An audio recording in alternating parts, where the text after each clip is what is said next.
crafting journey here, that journey chick on Instagram. Welcome to another edition of Crafting and Crime Daily, episode 289. We are fast approaching episode 300.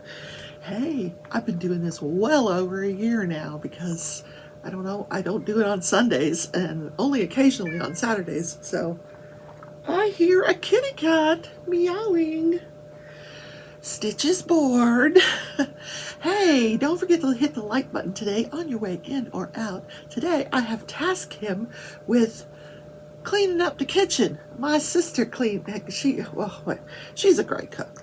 Don't get me wrong, she's a great cook, but she can mess up a kitchen. So he's cleaning up the kitchen, doing the dishes, that kind of thing. So yeah. Oh no! I'm sorry, but I don't want to do it, so you do it. Okay, and please consider subscribing if you enjoy the content, and if you are already a subscriber, please consider becoming a member or a Patreon to support the content of the channel. And don't forget the notification bell so you don't miss a single episode, right? Right. Got my coffee. This is my favorite cup, my little elephant cup. So let me put that down. Let's get the planner out. Let's get out a pen. Oh, we already have a pen. Okay, we're good. We are good to go.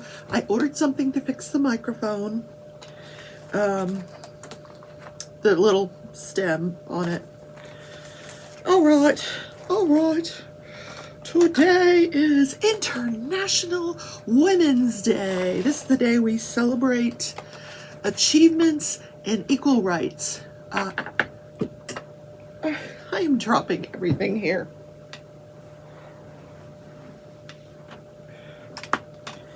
This is why I don't diamond paint while I do the show, because it's all right here. Here's the drills. Let's just put them over here.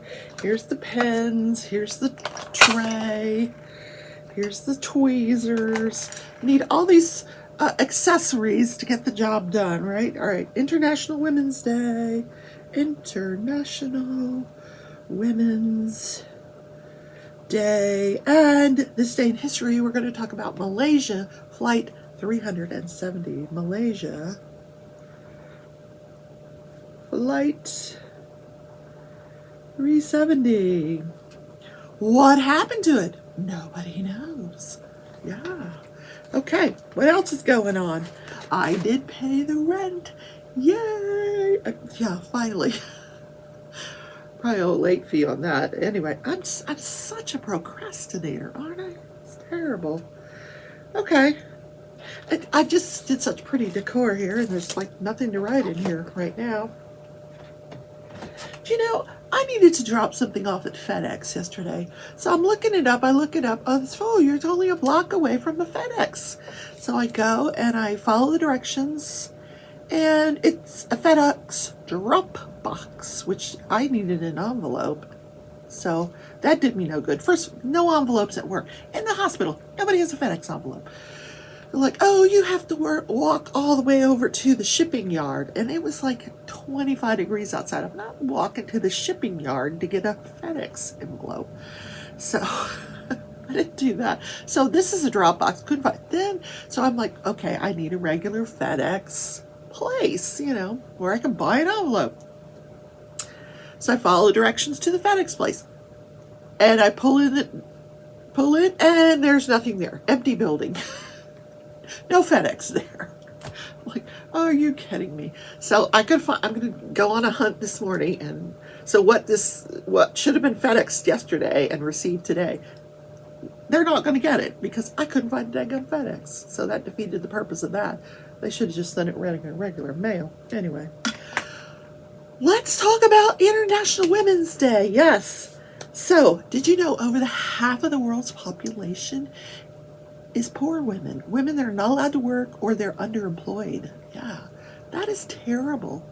And over 100 years ago, only 0.2% of Congress, one woman, was a woman. Yeah, there was only one woman in there. So 0.2% of Congress was made up of women. One.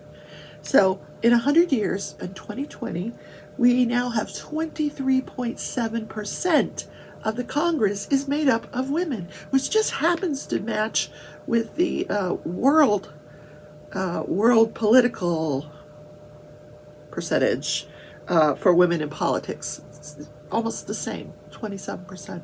We need to improve that. We need more women in politics. We need to get to crocheting, diamond painting. Like, invite Putin's wife, I'm assuming he's married, I don't know, to the table. Let's pass up some skeins of yarn. We're going to pass them out. We're going to sit. We're going to knit. We're going to crochet. And by the end of our little session, problems solved. Now, we're all going to hate each other because we're women. We bicker. But we don't get the weapons out. No, we get the crochet needles out and we work it out. Like, yeah, you want to be part of NATO? Well, I don't know about that. Knit one, purl two. Yeah. Anyway. More women in politics. Yeah. And the more educated a woman is, they're more likely to educate their children, their daughters, and so on and so forth. My granddaughter, she is so smart. Good Lord. And my daughter. And I'd like to think that's because her mom was educated. I think she's just smart ass. But she's very intelligent, my daughter. Oh my goodness. Yes. Okay. What else happened yesterday? My sister got some huge deal on Paramount Plus. So so you can put it on 3 devices. So I put it on my Roku TV in my bedroom. And I was just tickled to death. Big Brother Canada. Listen, I like Big Brother US. I always have. But Big Brother Canada, I have always loved that show. It is so above and beyond better than Big Brother US. So much better. And I used to watch it years ago through this pirate program I had my brother put on my TV. And sometimes it would work and sometimes it wouldn't. And, it was difficult to find.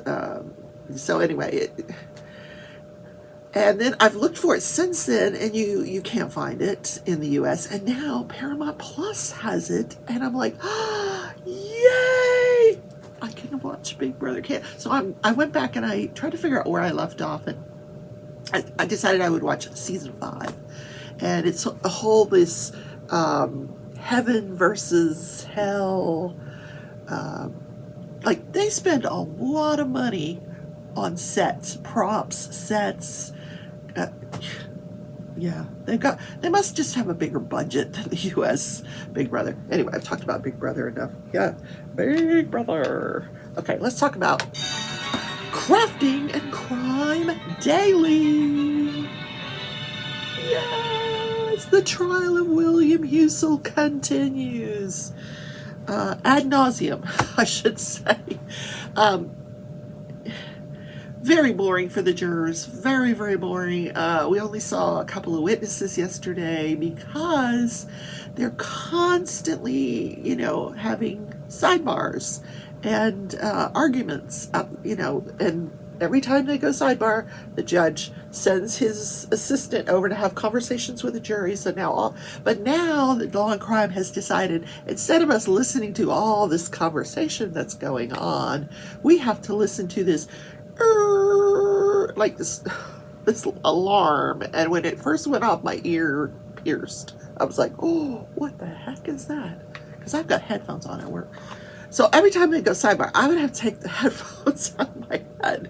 I'm like, where did this come from? I'd rather listen to the incessant chatter of the jurors and the judge. Anyway, during the sidebars. Because they keep arguing over what is the witness allowed to testify. Is he an expert witness or is he a lay witness? The problem, there's a very fine line here. A doctor who's just a doctor, he wasn't hired as an expert. He's here to talk about his experiences, is not allowed to give opinions about what Dr. Husel did. So this is a very fine line here. They can only talk about what they do in their practice. But we did have an expert who came in and said, oh, good Lord, that this is a Dr. Eli. He worked at Vanderbilt University for many, many years, over 25 years experience in the ICU. He said Dr. Husel gave enough medication, enough Versa to these people to take out an elephant. Enough to take out an elephant. Oh, what? That the amounts of medications were astounding, mind-boggling, and out of the norm, obviously, and that there was no medical literature to support him giving these doses, and that each patient died as a direct result of medication that Dr. Husel ordered. So that's the difference between a doctor and an expert who's also a doctor.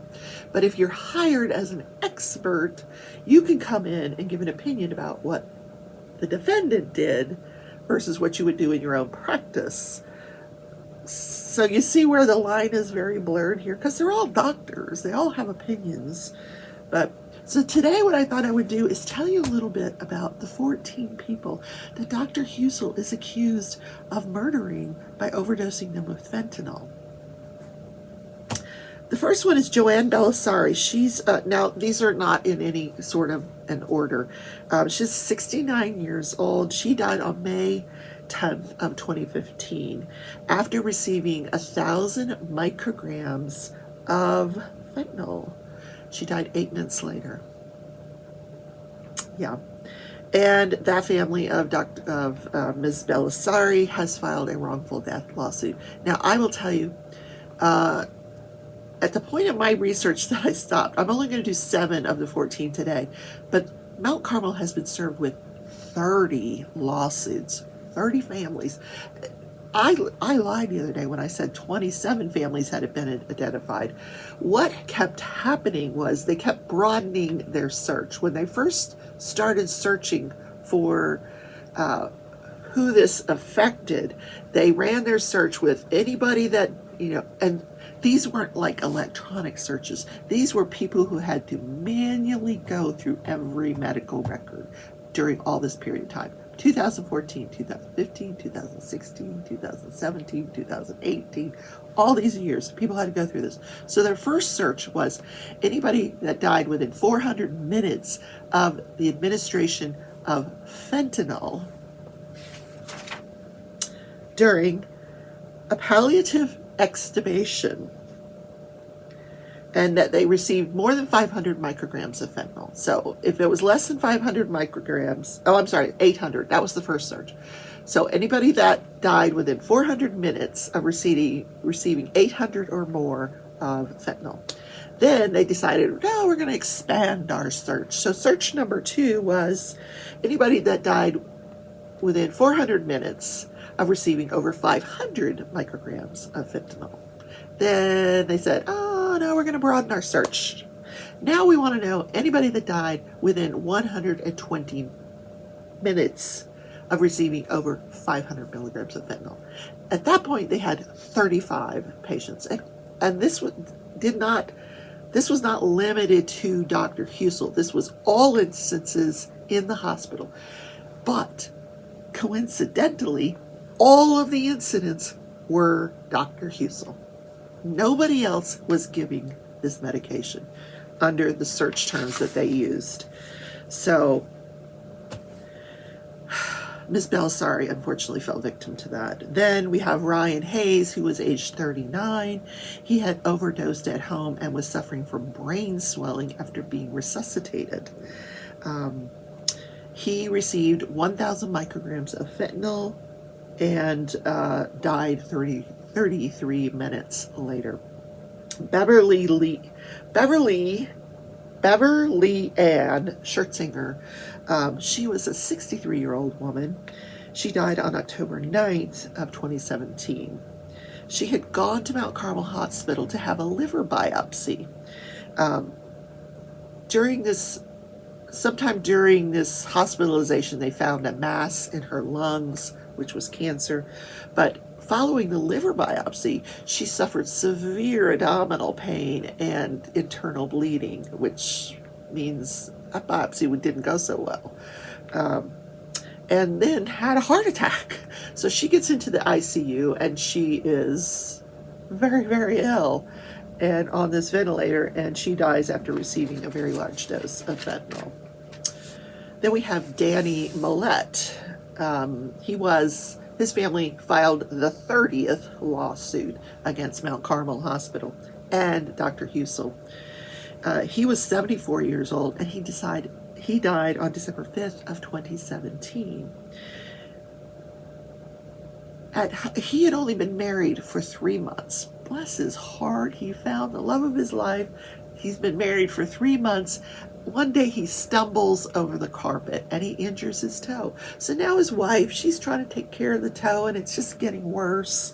So he goes to the emergency department, and they diagnose that he's got a fractured toe.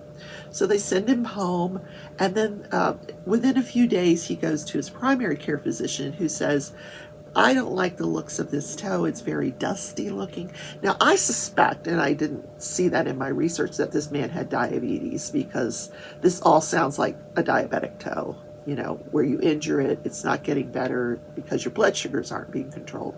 But that's just my guess. So he returns, his doctor says, you need to go back to the emergency room because this toe doesn't look good. So he goes back to the emergency room. He's in the hospital for less than 10 hours or so. They send him for an amputation of the toe. He becomes intubated after he becomes agitated and confused. Now, that can also happen when you have an infection. Now, if this toe had become infected as well, and that infection gets into your bloodstream, you can get agitated and confused. I've seen this in patients. Now, I don't know this to be true. I have not seen the medical record, but he became agitated and confused, so they intubated him. They put him in the ICU. Dr. Husel talks the family into end-of-life care, comfort care. Let's remove him from the ventilator. They give him 1,000 micrograms of fentanyl, 4 milligrams of Versed, and 2 milligrams of Dilaudid. That is a lot of medication. A lot of medication. If you just gave me 2 milligrams of Dilaudid, I would be vomiting everywhere. First of all, Dilaudid makes me very nauseous, but I would be out of it, totally out of it. But then you put fentanyl and Versed on top of that. Holy moly! She died 2 minutes after she was extubated.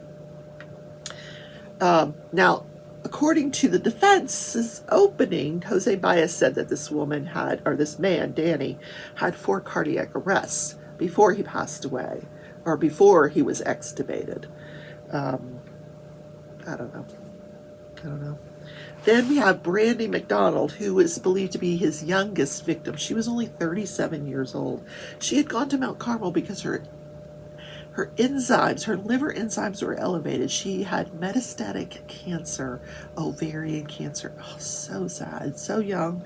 Metastatic ovarian cancer. So her liver enzymes were elevated. She goes to Mount Carmel. She starts to go into progressive liver failure. They put her into the ICU. Dr. Husel talks the family into palliative extubation. She's given 1,000 milligrams of fentanyl and 6 milligrams of Versed. 6 milligrams. 2 is a usual dose for someone undergoing an operation. But it's unheard of to give 6 with 1,000 micrograms of Versed, of fentanyl. She died 14 minutes after the administration of this medication. Then we have Jeremiah Sue Hodge. She was 57 years old. She died on April 1st of 2018. And her family has also filed a wrongful death lawsuit, as has Brandy McDonald's family, the 37-year-old. They have also filed a wrongful death lawsuit. The one with Sue Hodge was settled for an undisclosed amount of money. She went to the emergency department for shortness of breath, ends up going into organ failure, and goes to the ICU where Dr. Husel does his thing. He talks the family into palliative extubation, comfort care, and they give her 500 micrograms of fentanyl, and she passes away. Now, another thing that this expert mentioned was very rarely are palliative extubations done during the nighttime hours under the cover of darkness, because it makes it look like these are exigent circumstances, like it's almost, there's some sense of urgency to it when you're doing it at night. Why? Now the family's got to get up, put their jammies on, and go in there during the night to say goodbye to their loved ones. Most of the time, these palliative extubations for comfort care are done during the daytime hours under the daytime ICU physician, not at 2 or 3 o'clock in the morning under the nighttime physician. It's just not done that way. So I thought that was an interesting point. So that is where we are at with the trial of William Husel. More testimony today. I'm still waiting to hear from these nurses. One of the things one of the lawyers mentioned that was involved in the civil suits is that there was, and I've been saying this all along, there were so many failures on the part of this hospital. Failures of the nurses to speak up, failures of the pharmacy to go up the chain of command, failure of the pharmacy to correctly program the Pyxis machine so that the nurses couldn't override the Pyxis machine and take out these huge amount of drugs, failure to properly credential Dr. Husel, allowing him to practice without being board certified, without even looking at what he was doing. After his residency, they just come in and say, hey, come on in, practice medicine. Practice. Yeah, here you go.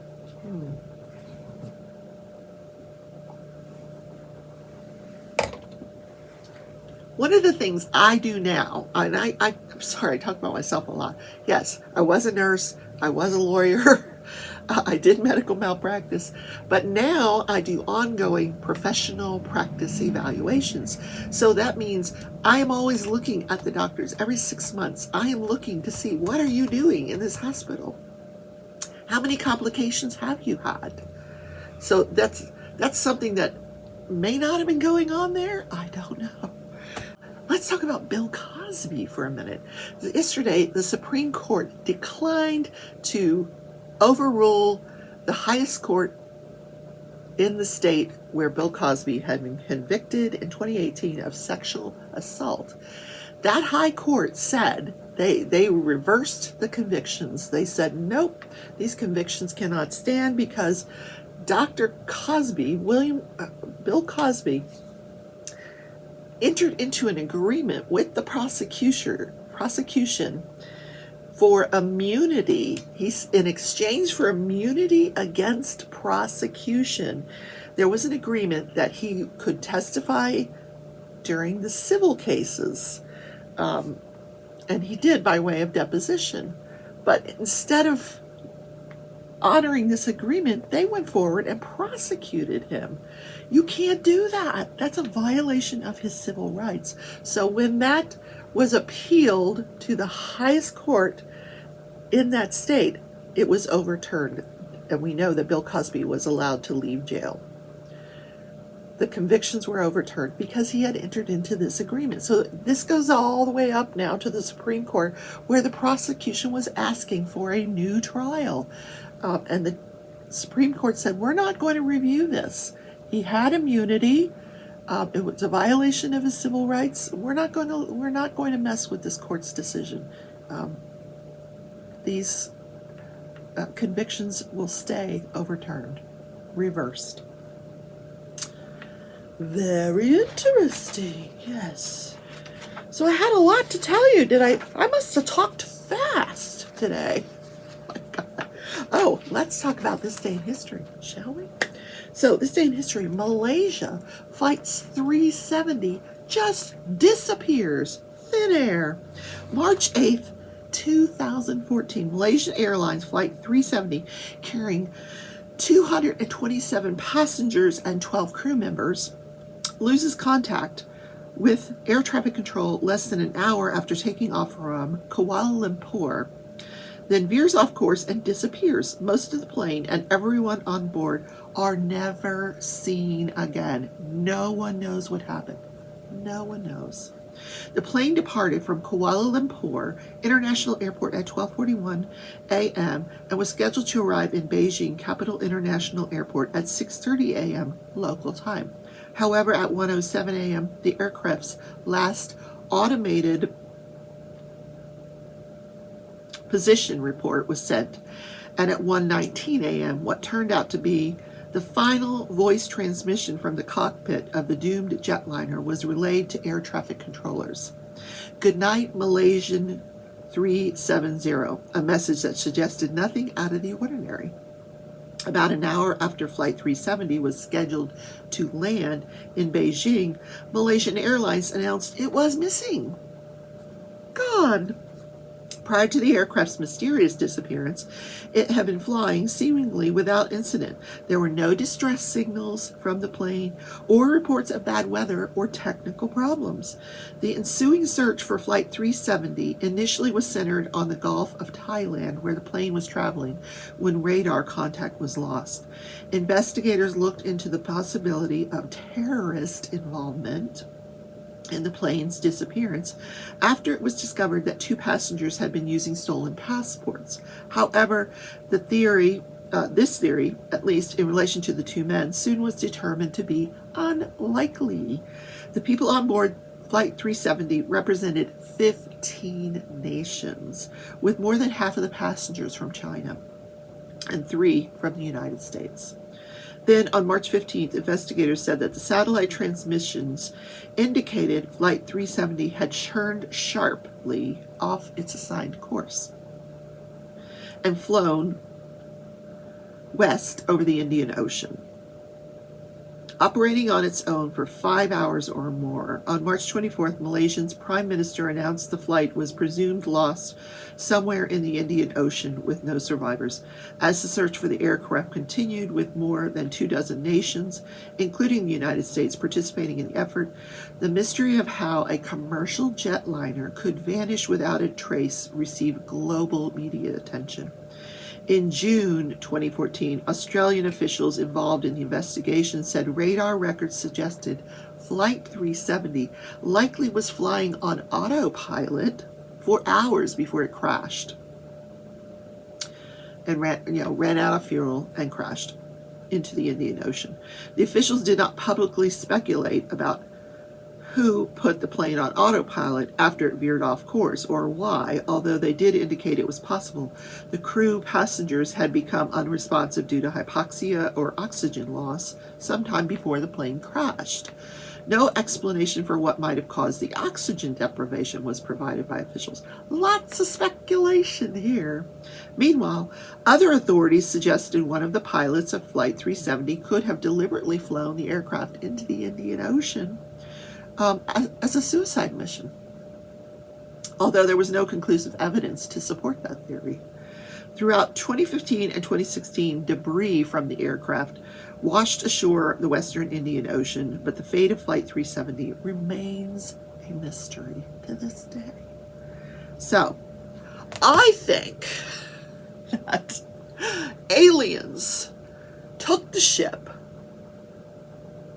transported it up. I don't know. I have no idea. Maybe they're all living on another planet somewhere, and there's life out. I'm just reaching here, but it just vanishes over the Indian Ocean. Yep. Interesting, huh? So that is the show for today, guys. I hope you enjoyed the content. Don't forget to hit the like button. Are you done cleaning the kitchen?